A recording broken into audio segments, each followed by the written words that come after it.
exhaust keluar air. Itu mana kereta enjin sudah rosak ke? Cari minyak, cari GT Racing. Ini hari kita cakap exhaust punya. Anda pernah tengok tak exhaust keluar air? Pernah jumpa tak? Selalu kita nampak exhaust dia keluar asap saja. Tapi kadang kita pagi start itu masa exhaust keluar air. Itu mana kereta enjin sudah rosak ke? Jom saya tunjuk anda. Okey, jika kereta exhaust keluar air, mana enjin kereta anda pembakaran lebih mantap dan cantik.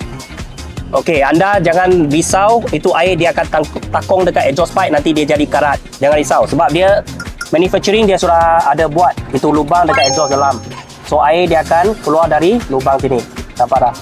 Selepas air dan karbon dioksidize, dia akan dihasilkan pembakaran lengkap. Petrol akan terwap menjadi air. Apabila suhu rendah, dia akan keluar wap air dalam exhaust. Titisan air teroksidasi, terkumpul menjadi air. So, exhaust pipe anda keluar air menunjukkan condition engine adalah baik. Okey, jadi kawan-kawan, exhaust kereta anda ada keluar titisan air tak? Jadi jika anda ada pendapat, boleh komen di ruang komen. Thank you guys.